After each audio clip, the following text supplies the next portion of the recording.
Nós estamos numa série de sermões expositivos na carta aos Romanos. Agora estamos no capítulo 8. Mas desde o começo do ano estamos caminhando nessa carta. Agora nós vamos do versículo 5 até o versículo 11. Romanos, capítulo 8, do versículo 5 até o versículo 11. Acompanhe comigo a leitura. É Deus quem fala com o seu povo. Os que vivem segundo a carne se inclinam para as coisas da carne, mas os que vivem segundo o Espírito se inclinam para as coisas do Espírito. Pois a inclinação da carne é morte, mas a do Espírito é vida e paz. Porque a inclinação da carne é inimizade contra Deus, pois não está sujeita à lei de Deus, nem mesmo pode estar. Portanto, os que estão na carne não podem agradar a Deus. Vocês, porém, não estão na carne, mas no Espírito, se de fato o Espírito de Deus habita em vocês. E se alguém não tem o Espírito de Cristo, esse tal não é dele. Se, porém, Cristo está em vocês, o corpo, na verdade, está morto por causa do pecado, mas o Espírito é vida por causa da justiça. Se em vocês habita o Espírito daquele que ressuscitou Jesus dentre os mortos, esse mesmo que ressuscitou Cristo dentre os mortos, vivificará também o corpo mortal de vocês, por meio do seu Espírito que habita em vocês. Até aqui a palavra do Senhor. Vamos orar. Senhor, conduz, ó Deus, esse momento pelo teu Espírito. Ilumina os nossos corações. Faz-nos, ó Deus, compreender a tua palavra. Faz-nos, ó Deus, sermos transformados por ela, à medida do Espírito Santo, que pela palavra fala aos nossos corações. Assim te oramos, no nome de Jesus Cristo. Amém.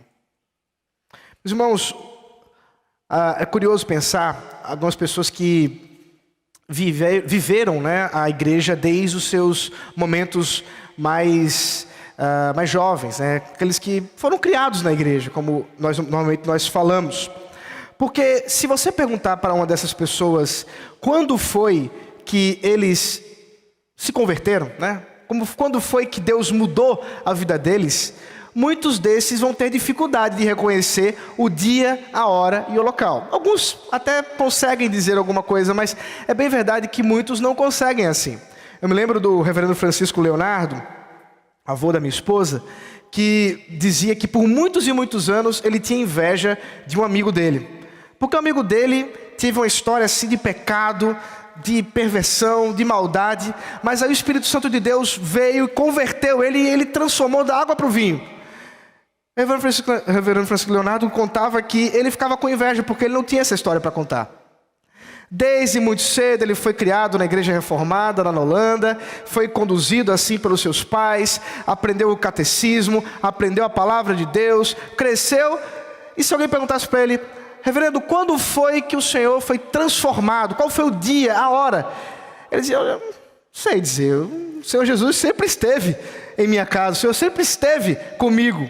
E ele dizia: eu tenho uma inveja de alguém que tem uma história para contar. Eu não tenho história para contar.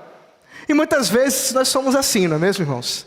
Nós temos uma certa dificuldade com isso, porque realmente é muito bonito, e nós podemos de fato reconhecer isso. Aqueles que não conheciam a Cristo, que viviam em pecado, que viviam num mundo de devassidão, têm um encontro real com Cristo, mudam as suas vidas e podem louvar ao Senhor por essa transformação. Que lindo isso, é maravilhoso. Mas também é verdade, meus irmãos, que é linda a história daqueles que são conduzidos pelo Senhor, pelo seu Espírito Santo. Mas qualquer que seja a sua história, seja aquela que você tem o dia e a hora, porque de fato você consegue notar o momento exato em que Deus mudou o seu coração, ou seja, você aquele que foi criado desde a sua mais tenridade no Evangelho, todos nós somos chamados a uma nova vida.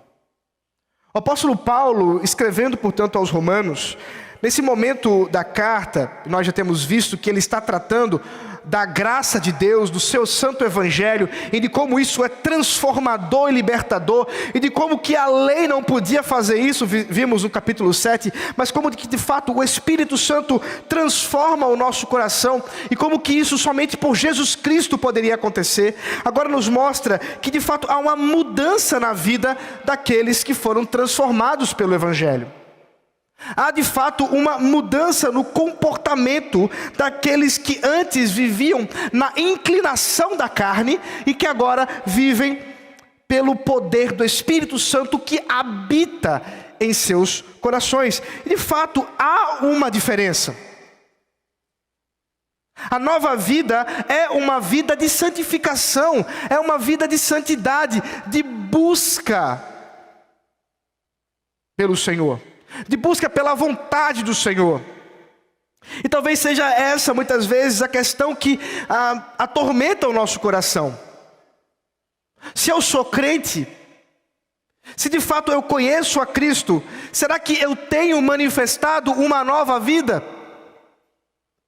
Será que o Espírito Santo de Deus habita em mim diante da maldade, muitas vezes, que eu tenho em meu comportamento, em meu pecado? E esse é o contraste que Paulo nos mostra a partir do versículo 5 até o versículo 11. Primeiramente, observe, ele nos fala da antiga vida, falando aqui de uma distinção muito clara entre aqueles da vida carnal e aqueles da vida espiritual. Veja mais uma vez o texto comigo, versículo 5. Os que vivem segundo a carne se inclinam para as coisas da carne, mas os que vivem segundo o Espírito se inclinam para as coisas do Espírito. Observe, portanto, que realmente há uma mudança, e a mudança, ela não é meramente externa, mas ela é uma mudança que ocorre de dentro para fora. Nós temos visto nos últimos tempos aí, nesse movimento coach, é muito comum nas palestras, eles falarem assim: você precisa mudar o seu mindset, você tem que mudar aí a sua forma de pensar, a forma que você olha para a vida. Muito bem, é exatamente isso que Paulo está falando aqui, do mindset.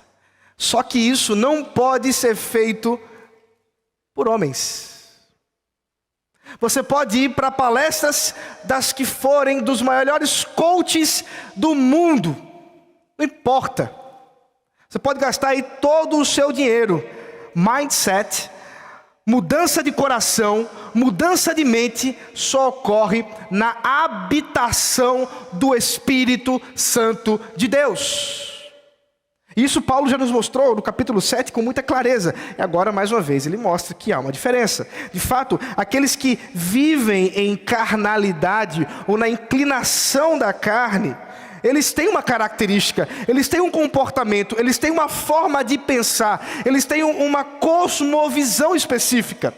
Enquanto que aqueles que têm a habitação do Espírito de Cristo, aqueles que o Espírito Santo de Deus move o seu coração, eles têm uma outra inclinação, eles têm uma outra forma de enxergar, eles têm uma outra cosmovisão. E não há o meio termo. Não há um muro nessa história. Não há aqueles que não são nem carnais, nem espirituais. Sei que há um movimento aí, já da década de 80, ganhou muita força, dos crentes carnais. É crente, mas nem tanto. Bom, pelo apóstolo Paulo isso não existe. Não existe negócio de crente carnal. Ou é crente ou não é. Agora é claro, e nós vamos ver isso, que os crentes podem vivenciar momentos de pecado, de obscurecimento por causa do pecado, mas isso não é o que conduzirá a sua vida. Pelo contrário, uma vez que o Espírito Santo habita em nós, e ele não é um mero inquilino para pagar aluguel em nosso coração e depois ser expulso devendo o aluguel. Ele é aquele que se apodera do nosso coração e jamais sairá dele, porque cremos que o poder do Espírito Santo é um poder de selar a nossa vida. E uma vez que o Espírito sela o coração, é Ele que conduzirá a nossa caminhada segundo a sua santa vontade. Mas o apóstolo Paulo nos fala que aqueles que vivem inclinados à carne, pensam as coisas da carne, a sua disposição mental está para a satisfação do pecado. O prazer deles está exatamente na desobediência, está exatamente em fazer aquilo que é mal. Eu citei em alguns sermões passados o caso de Agostinho. Santo Agostinho, nas suas confissões, comenta das vezes em que roubava frutas da vizinhança, e de que muitas vezes nem mesmo se alimentava daquelas frutas. Era o roubo pelo roubo. Era roubar simplesmente pela satisfação de fazer aquilo que é mal. É exatamente assim que vivem os carnais, que vivem aqueles que têm a sua disposição mental para o pecado. Por quê? Porque estão mortos, porque é exatamente essa a consequência, diz o versículo 6, pois a inclinação da carne é morte. É morte espiritual, é morte física, é morte porque conduz à separação com Deus. Nós sabemos, a ideia de morte envolve exatamente essa separação da vida. E aquele que é a vida, nós vamos ver daqui a pouco, é o Espírito. E portanto a morte é exatamente essa separação do Espírito. E portanto a morte nada mais é do que estar distante de Deus. E é por isso que, realmente, aqueles que vivem nas inclinações da carne são como zumbis. São como pessoas que estão, aparência de vivos, mas na verdade estão mortos. Por dentro estão em completa putrefação. É assim que se encontra o homem natural, porque ele é inimigo de Deus. Veja a outra declaração do próprio apóstolo Paulo, versículo 7. Porque a inclinação da carne é inimizade com Deus, ou contra Deus.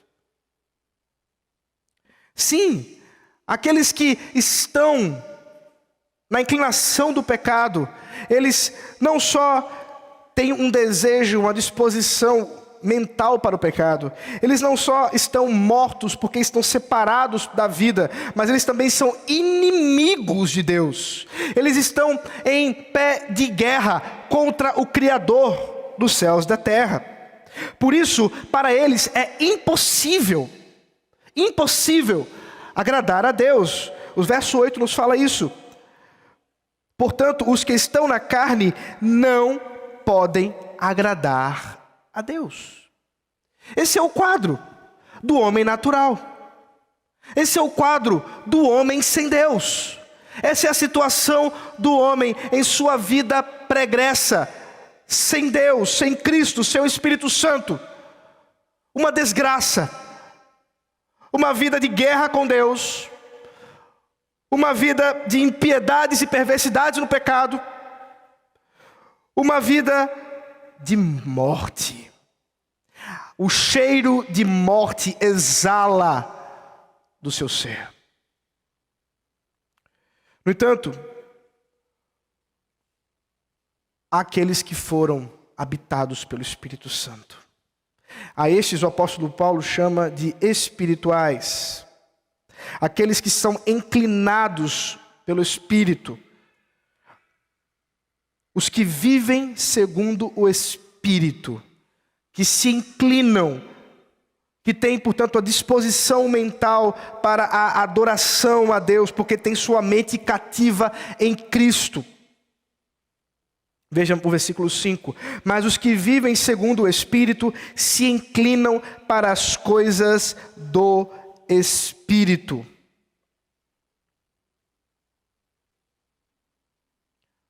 De fato, há uma grande diferença aqui, meus irmãos. E essa diferença, ela não pode ser vista no melhor aparelho de raio-x, de ultrassonografia, ou o que quer que seja, que possa escanear o corpo humano e detectar exatamente onde está essa diferença interna. Isso não é possível, porque essa mudança ocorre no âmbito espiritual, na disposição do coração, nos impulsos do coração, numa mudança produzida e somente produzida pelo Espírito Santo de Deus.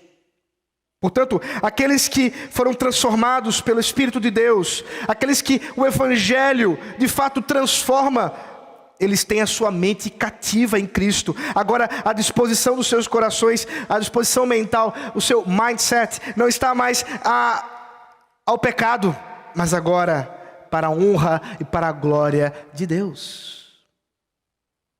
A conclusão para isso é que, ao invés da morte, eles recebem vida e paz. Veja o versículo 6. Mas a do Espírito é vida e paz. A inclinação, né? Só para contextualizar aí, versículo 6. Pois a inclinação da carne é morte, mas a inclinação do Espírito é vida e paz.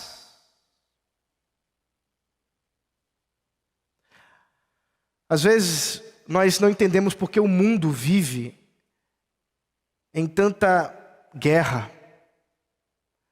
Às vezes nós não entendemos porque há uma disposição de inimizade entre os homens, tanta morte, tanta desordem. É claro, se estão em guerra com o Criador, por que não estariam com o seu próximo?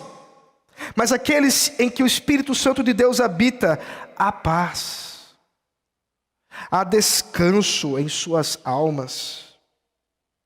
O corpo, ainda que vivenciando as tristezas dessa vida mortal, desse mundo quebrado que nós estamos vivendo, encontra paz por causa do Espírito de Deus que vivifica. Aqueles que vivem, portanto, segundo o Espírito de Deus, confiados em Cristo, habitados pelo Espírito Santo, vivem em paz, um desejo profundo de glorificar o seu santo nome, vivificados por Ele para a sua honra e para a sua glória. Portanto, a nova vida é algo muito diferente. A nova vida é algo que se comporta de modo muito distinto daquilo que viviam ou que vivíamos quando estávamos inclinados à carne. O versículo 9 a 11 nos fala exatamente sobre esses momentos da nossa existência. Falando diretamente conosco, o versículo 9 diz: vocês, porém, não estão na carne, mas no Espírito, se de fato o Espírito de Deus habita em vocês.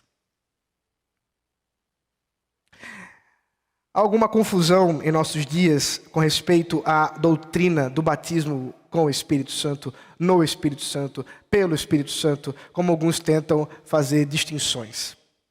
Mas a verdade é que o Novo Testamento nos deixa com clareza aí a doutrina do batismo, que é feito e executado pelo Senhor Jesus Cristo ao derramar sobre nós o seu Santo Espírito e ao fazer-nos, portanto, como filhos de Deus, habitados pelo próprio Deus, que é o Espírito Santo. E é maravilhoso vermos o versículo 9 a 11, porque o apóstolo Paulo está se valendo da doutrina da Trindade, porque no momento ele diz assim: o Espírito de Cristo, depois ele fala o Espírito Santo, depois ele fala Jesus Cristo que habita em vocês, e aqui não há nenhuma confusão das pessoas da Trindade. Aqui é Paulo nos falando que é o mesmo Deus que habita em nossos corações. É o mesmo Deus. 3 pessoas. E o Senhor Jesus Cristo, portanto, que nos batiza com o Espírito Santo, que nada mais é do que a santa conversão, que é exatamente essa capacitação de Deus em habitar em nós, para que possamos ser nova criatura e possamos viver uma nova vida, testemunhando para a sua honra e para a sua glória. A confusão muitas vezes que se encontra dentro de algumas tradições distintas à nossa, que falam aí sobre capacitações carismáticas, como se fossem o foco do batismo, enquanto que nós encontramos uma ênfase distinta no Novo Testamento, mesmo no livro de Atos. E os irmãos podem correr aí no canal do nosso canal do YouTube, e verão a exposição de Atos dos Apóstolos, que fizemos em 2020, falando sobre o poder do Espírito Santo na igreja, e como isso se manifestou. Portanto, nós cremos que essa habitação do Espírito de Deus, que se dá no batismo, e que é, inclusive, simbolizada no batismo com água, ao qual cremos que é apenas um ato externo de uma graça interna operada por Deus, somente por Ele, de modo que nós não cremos que o batismo com água seja aquilo que vai regenerar o homem, mas cremos que é o batismo de Jesus Cristo que nos dá a regeneração, a mudança de vida, a mudança de mente, a mudança completa de dentro para fora, para a sua honra e para a sua própria glória. É Deus quem faz tudo em nós. Por isso, o apóstolo Paulo, escrevendo agora aos Coríntios, no capítulo 12, diz que no mesmo Espírito todos nós fomos batizados. E aí está a conexão. Cremos que de fato é o Espírito Santo que habita e preenche o nosso ser. Cremos que de fato é o Espírito Santo que sela o nosso coração e que nos une a Jesus Cristo, nessa união mística, a qual nós podemos ser chamados de o corpo de Cristo. Que lindo isso.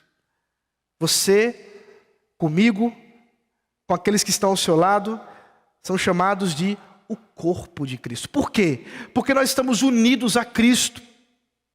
Essa união que se dá de modo maravilhoso é exatamente o que nos garante que aquilo que Cristo fez na cruz há 2000 anos atrás diz respeito a mim e a você. Por quê? Porque o que Ele fez no seu corpo, fez em nosso. Porque o corpo dele, quando era dilacerado, a sua alma, quando era abandonada, por causa dos nossos pecados, recebia sobre si a justa condenação que era nossa e não dele. Por isso, substituídos por Cristo, nós temos plena redenção. E agora o Espírito Santo de Deus aplica em nós isso, e diz como um selo, e coloca como um rei, que sela com o seu anel o nosso coração, dizendo: você é meu. E aqueles, portanto, que Deus, aqueles, portanto, que o Pai sela pelo seu Santo Espírito, jamais, jamais poderão ser perdidos dele. Por isso cremos que nessa união com Cristo, somos uma nova criatura. Veja o versículo 10. Se, porém, Cristo está em vocês. Veja, ele falou do Espírito, agora fala de Cristo. O corpo, na verdade, está morto por causa do pecado. Mas o Espírito é vida por causa da justiça. Aqui Paulo está tratando do corpo físico. De fato, nosso corpo mortal. Todos nós, se o Senhor Jesus Cristo não voltar antes, enfrentaremos a morte. Lidaremos com a morte. Mas não porque estamos derrotados, mas simplesmente porque esse corpo precisa ser sepultado como uma semente, para que possa ser ressuscitado pelo poder do Espírito que ressuscitou a Cristo ao terceiro dia, para a sua honra e para a sua glória. Por isso que Paulo nos fala que aquele, portanto, o nosso corpo é morte, mas o Espírito é vida, por causa da justiça de Cristo, por causa daquilo que Ele fez, por causa do Evangelho, por causa do sangue derramado, que comprou para nós, injustos, justiça. Por isso somos justificados, declarados justos em Cristo e somente nele. A nossa mortalidade tem dia para acabar. Toda essa condição nossa de fracasso, de dor, de doenças, das limitações físicas, tem um dia marcado. Mas o Espírito Santo que habita em nós jamais nos abandonará. É por isso que o apóstolo Paulo conclui a respeito do futuro, aquilo que nos reserva o plano do Senhor. Veja o versículo 11.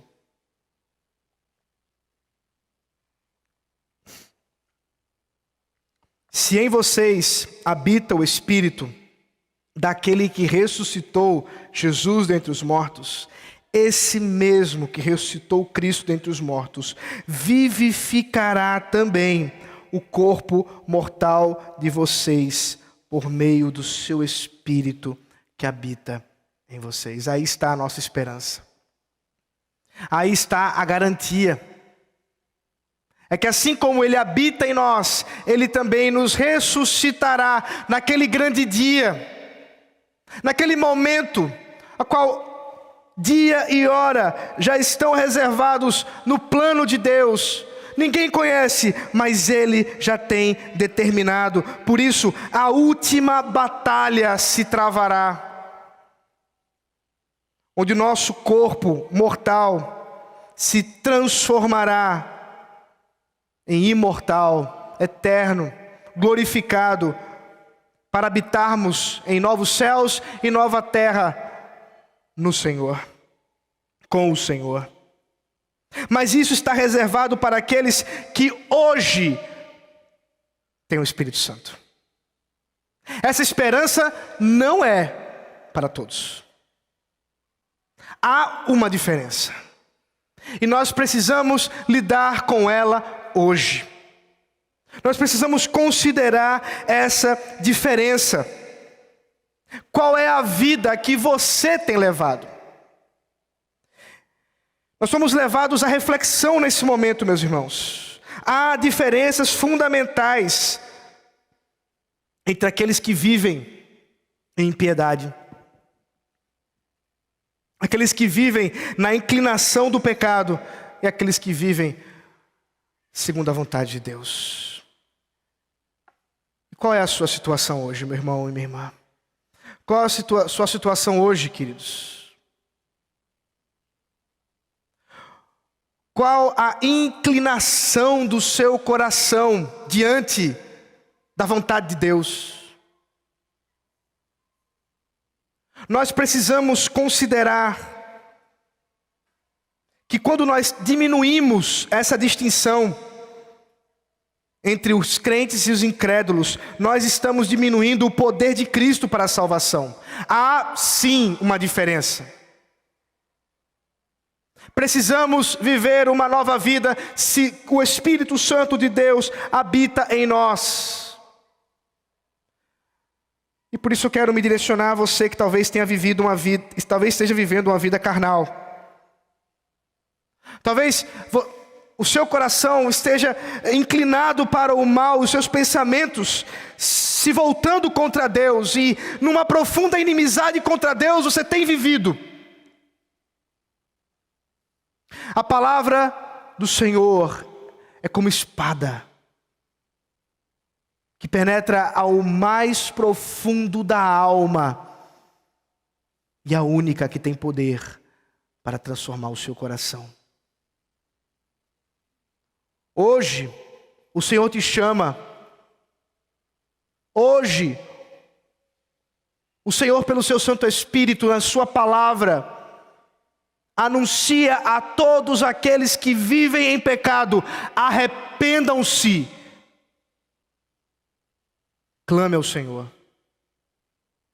Rogue a Deus pela transformação do Espírito Santo, para que Ele habite em seu coração e de fato a sua mente possa ser transformada, e não mais como inimigo, você possa viver agora como um amigo de Deus. Mas eu também quero me direcionar para aqueles que já vivem e gozam da paz e da intimidade com Deus, porque o Espírito Santo já habita em seus corações. No entanto, ainda lutam com o pecado. É claro, a nossa luta, ela existe e nós devemos travá-la com força e vigor, não pela nossa força, mas pelo poder do Espírito Santo de Deus. Considere a vida eterna. Talvez os prazeres dessa vida, desse mundo quebrado, possam ainda estar tentando o seu coração. E talvez o seu coração ainda, em uma luta constante, se mostre muitas vezes desejoso dos prazeres desse mundo quebrado em pecado. Pecados sexuais, pecados de orgulho, pecados os mais variados que possam atormentar a sua alma hoje. Há esperança. E a esperança está exatamente em confiar no Espírito de Deus que habita em você. E considere essa realidade. O Espírito Santo que habita no seu coração, ele já está em você. Portanto, é Ele quem te faz parar. É Ele quem te faz, confiado no seu poder, buscar santificação, buscar uma nova vida. Considere o Espírito de Deus que habita, porque aí está a vida plena, aí está a vida de fato de satisfação, de paz, de harmonia, é estar em paz com Deus. Essa paz com Deus, ela não pode ser produzida, é claro, por meros atos religiosos, mas ela é produzida num relacionamento íntimo do Espírito Santo de Deus. Você também deve orar, você também deve clamar e pedir pelo poder do Espírito de Deus, para que o Senhor esteja rasgando a sua alma, para que você possa viver uma nova vida. Completa, plena, perfeita, sem restrições, sem que haja lugares e compartimentos da sua vida que o Espírito de Deus parece não agir. Não creia nisso, porque não há limites para o poder de Deus.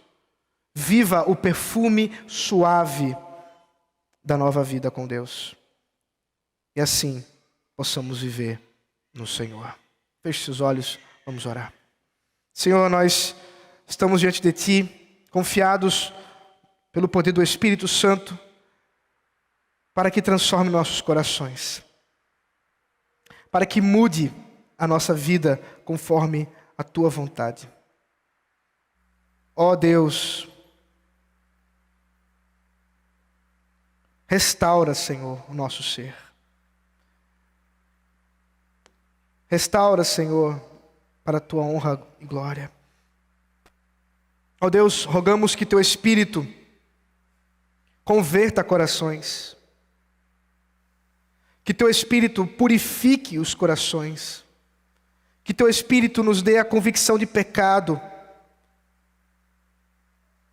mas também nos dê a alegria, nos dê também, Senhor, a paz, a vida que é estar contigo, estar em união e comunhão contigo, ó Deus. Por isso, Senhor, conduza a nossa vida. Age, Senhor, em nós, para a Tua honra e Teu louvor. Em nome de Cristo Jesus. Amém.